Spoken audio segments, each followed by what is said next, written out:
convicción, no es un sentimiento, es una convicción de optimismo respecto del futuro que tenemos las mujeres por delante en esta sociedad. Dicho esto, lo primero que nos preguntamos es ¿de qué hablamos cuando hablamos de violencia? Porque la violencia es constitutiva de cualquier orden de opresión. Y entonces podemos hablar de distintas violencias que tienen que ver con la explotación, que tienen que ver con el hambre, que tienen que ver con guerras de dominio. La lista sería inmensa de violencias. Pero dentro de esas violencias hay una violencia inmersa, funcional al sistema de explotación y de opresión a lo largo de la historia, que es la violencia que sufrimos las mujeres. Y la pregunta es si en realidad, tomando los medios, como lo hemos hecho en el último periodo, y hablar de violencia de género, que es como mucho de estas temáticas y debates se titulan, en realidad, junto con la controversia alrededor del uso de la categoría que lleva casi 20 años, que todavía no terminamos de ponernos de acuerdo, y que ha servido también para lavar o licuar la participación de las mujeres, porque pareciera ser que género es sinónimo de mujer, y nada más lejos de nuestra opinión desde el punto de vista epistemológico de cómo surgió la categoría. En realidad, a mi juicio, creo que lo que está invisibilizando es la participación de los varones en este fenómeno. Porque precisamente como usamos género y los medios con un lavado y un fregado lo usan como sinónimo de mujer, hablamos de violencia de género y nos olvidamos de quién la ejerce. Entonces me parece que este sería un punto de debate. Por ahí se dice que las mujeres tenemos un problema. Yo particularmente creo que el gran problema lo tienen los varones, que debieran reflexionar sobre qué le pasa a algunos varones que en sus vínculos los hacen a partir precisamente de relaciones violentas que llevan a violar y que llevan a matar a mujeres. Si logramos que estas reflexiones las hagan todos los varones, no solo aquellos que son violentos, sino todos los varones y todas las mujeres, es posible que estemos iniciando un proceso de cambio social de muy larga duración, pero que habrá empezado. Mientras el problema siga siendo solo de las mujeres como víctimas de violencia y no de los varones como victimarios, o que solo nos lo pongamos en los términos de psicologismo o de enfermedad o de psicopatías, creo que vamos por mal camino. Estamos retrasando la posibilidad de encontrar soluciones sociales a un problema social. Primera cuestión. Segunda, bueno, a mí me toca en esta mesa ser la pata del pasado, soy historiadora del grupo, y desde ya estoy convencida de que no hay posibilidad de hacer ningún cambio social si no remitimos a sus orígenes, o sea que haber elegido una perspectiva historicista para analizar el problema me parece oportuno. Creo que el conocimiento, en tanto experiencia directa y experiencia indirecta como práctica social, son un camino de transformación y creo que es más importante. Creo que la forma de tomar conciencia es la propia práctica. Por lo tanto, lo que me inquieta fue muy convocante el título del artículo de Belén en la revista La Marea sobre por qué se mueven las mujeres, es el título, estamos vendiendo La Marea. ¿Por qué se mueven las mujeres? Y entonces, bueno, nos remitimos al principal marco de referencia en tanto opresión, que es el sistema patriarcal. El origen del patriarcado es la base de cualquier discusión que podamos hacer al respecto y que no tiene que ver con la malignidad de ningún varón.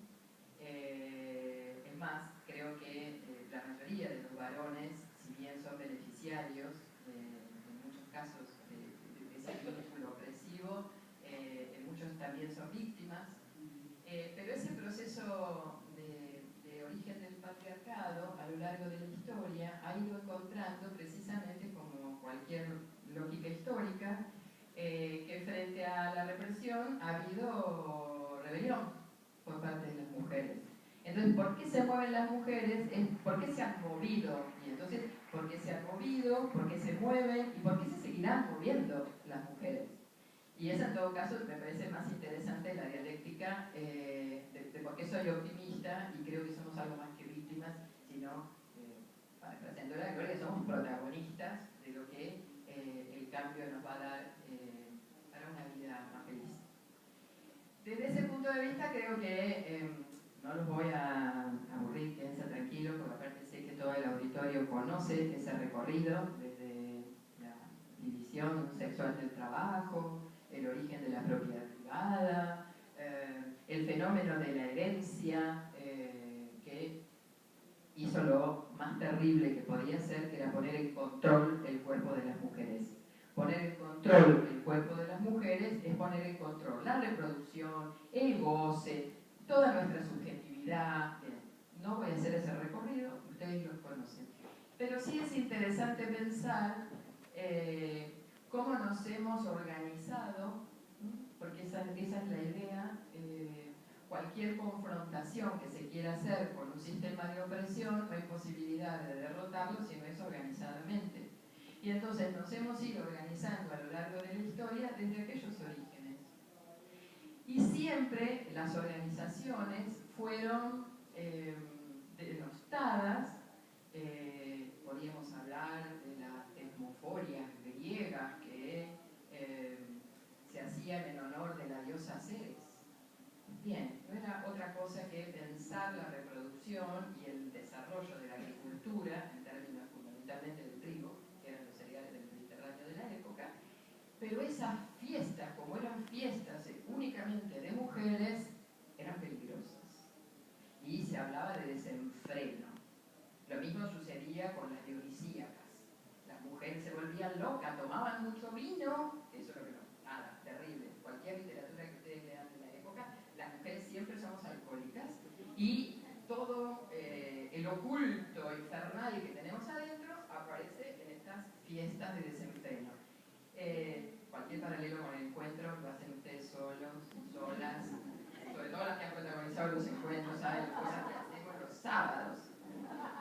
Los sábados remiten a las fiestas sabáticas de las paganas de la Edad Media, que también entonces, perseguidas por la Inquisición, ¿qué cosas hacíamos los sábados por la noche?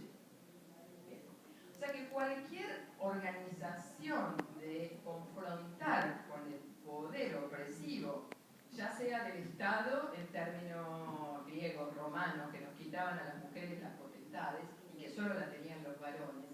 Y hago una aclaración, porque en general últimamente en los medios cuando se habla de patriarcado, últimamente se habla de patriarcado por suerte, el problema es que sucede como con la clase, como con el género, las categorías cambian de concepto según quien las nombra.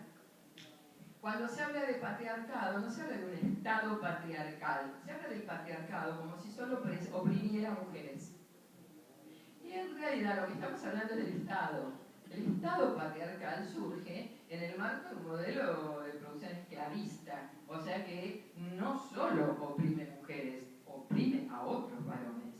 Por lo tanto, ahí el vínculo, en todo caso vamos al debate más lingüístico del origen de la familia de Engels, donde él dice coincide, y ha habido muchas discusiones alrededor de la traducción del alemán al inglés y del inglés al no sé qué, si la palabra coincide que usa Engels en el texto, en relación a que coincide a la aparición de la lucha de clases con la subordinación y la opresión de las mujeres. En realidad, mi tesis es que son absolutamente funcionales. No hay posibilidad de opresiones y explotaciones generales que no contenga la opresión específica que sufrimos las mujeres. Por lo tanto, el patriarcado va adquiriendo diferentes formas a lo largo del proceso histórico y de acuerdo a cada modelo de producción y de acuerdo a cada cruce y variables de la cultura, pero está siempre presente. Y, insisto, no oprime solo a mujeres. Es un modelo de poder. Visto desde ahí, digo, bueno, que entonces nos vamos a sorprender que se diga lo que se dice de los encuentros nacionales de mujeres. Si en realidad cualquier forma de organización de las mujeres para enfrentar ese poder siempre fue denostado. Incluso desde el punto de vista de las religiones. Las religiones cuando recién surgen siempre tienen un carácter revulsivo y revolucionario porque está respondiendo a una religión antigua. Y siempre lo nuevo, para enfrentar a lo antiguo, se ha valido fundamentalmente de las mujeres. Y las mujeres suscribimos a eso porque los discursos suelen ser liberadores. No me entiendo. La patrística, que da las matrices, los modelos del mundo cristiano, no solo católico, del mundo cristiano, no sé, un Jerónimo, por ejemplo, uno lee las fuentes y dice, ¡ah, qué tipo! Era feminista. ¿Por qué? Porque le dice a las mujeres que abandonen los dolores del parto, que es terrible tener que soportar a un marido al lado, al que hay que todo el tiempo estar sirviendo. Venga a los conventos. Un discurso liberador, muchas fueron vírgenes consagradas, se calzaron el anillo de Cristo y vamos todavía. Pero las fortunas que menaron en la iglesia, de lo que soy, de Vaticano. O sea que esos juegos de liberación y opresión están todo el tiempo a lo largo de la historia y hay que saber encontrarlos porque hay que saber buscarlos. En este caso, nada, podríamos hacer una larga lista de mártires perseguidas por Diocleciano que fueron comidas por los leones. Bien, obvio.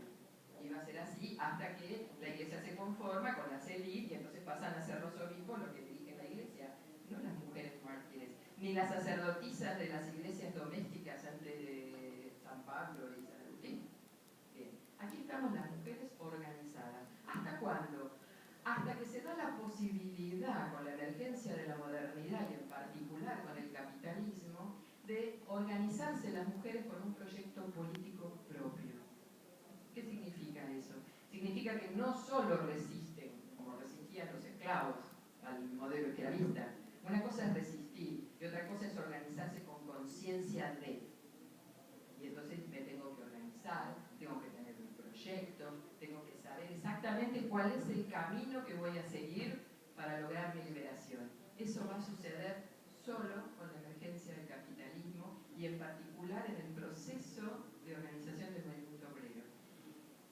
Lo estoy diciendo así, tipo telegrama, gracioso, rápido. Cualquiera podría decir, bueno, es la historia de Occidente. No, es la historia de Occidente, de Oriente, el patriarcado es universal, porque obedece a las leyes de la historia y así ha sido. Otra posibilidad para pensarlo es esto de verlo en particular en cada historia. Gloria hacía referencia a la Argentina. El proceso de desarrollo del movimiento de mujeres en la Argentina también ha sido, si se quiere, al unísono en su primera ola del siglo XIX, principios del XX, con el movimiento obrero. Entonces, esas reflexiones son las que nos tienen que servir para saber por dónde tenemos que buscar el camino para parar estas desgracias que tienen que ver con las violencias que sufrimos, con las muertes que sufrimos, con las violaciones que sufrimos, que pareciera ser que no tienen nada que ver con un otro, y sin embargo son absolutamente constitutivas. Visto desde ahí, bien, a mí me parece que los encuentros han dado en sus más de 30 años algunas soluciones, no es que no las hay, son soluciones parciales, son soluciones, si se quiere, en el marco del sistema por un avance legislativo. A veces las legislaciones, uno dice, bueno, una cosa es la letra y otra cosa es la práctica. El sistema concede, cuando nosotras luchamos, nos organizamos, concede.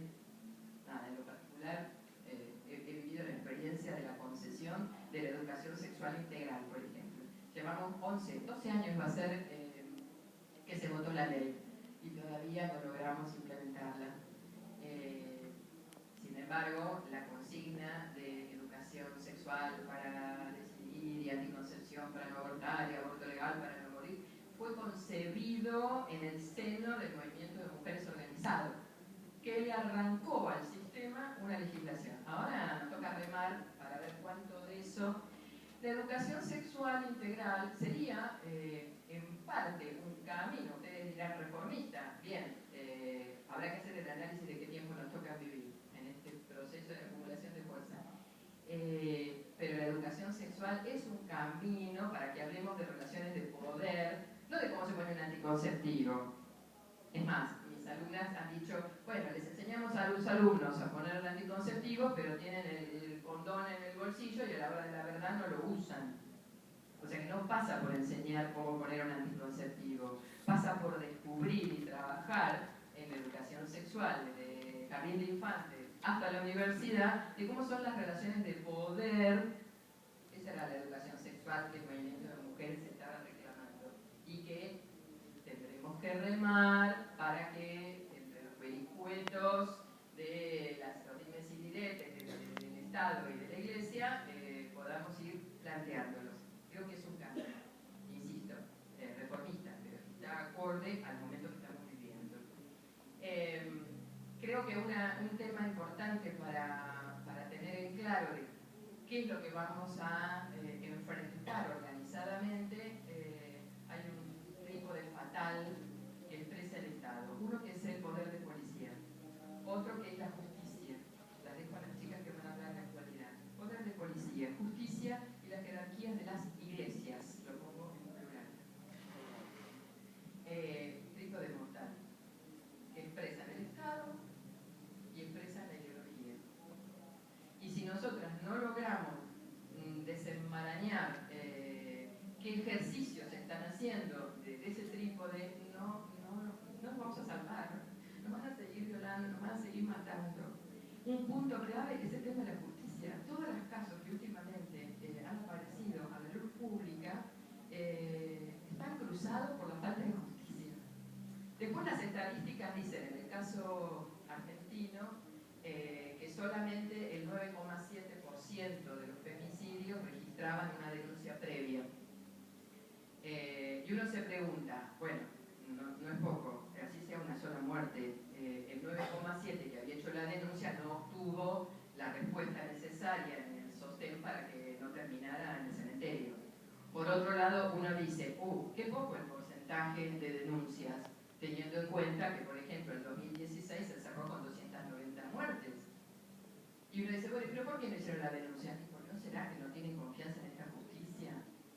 ¿No será que a la justicia no se accede? O sea que en un caso o en otro, ya sea que lo hicieran la denuncia, como que no la hicieran, aparece el aparato del Estado obturando la posibilidad de que las mujeres nos salvemos. Bien, desde el punto de vista de las estadísticas generales, yo creo que siempre ha sido una discusión.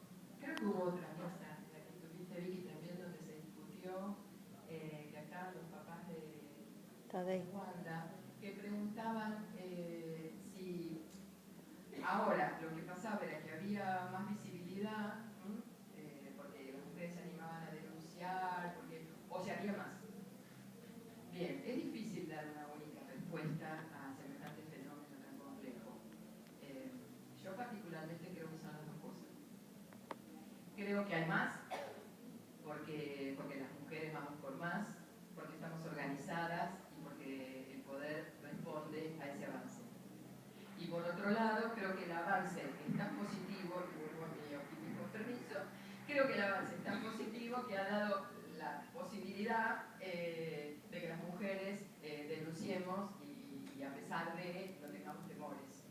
Entonces, desde ahí creo que apoyándonos en la historia para el conocimiento del fenómeno y la comprensión más cabal, la convocatoria a los varones para que no nos dejen solas en el resultado final,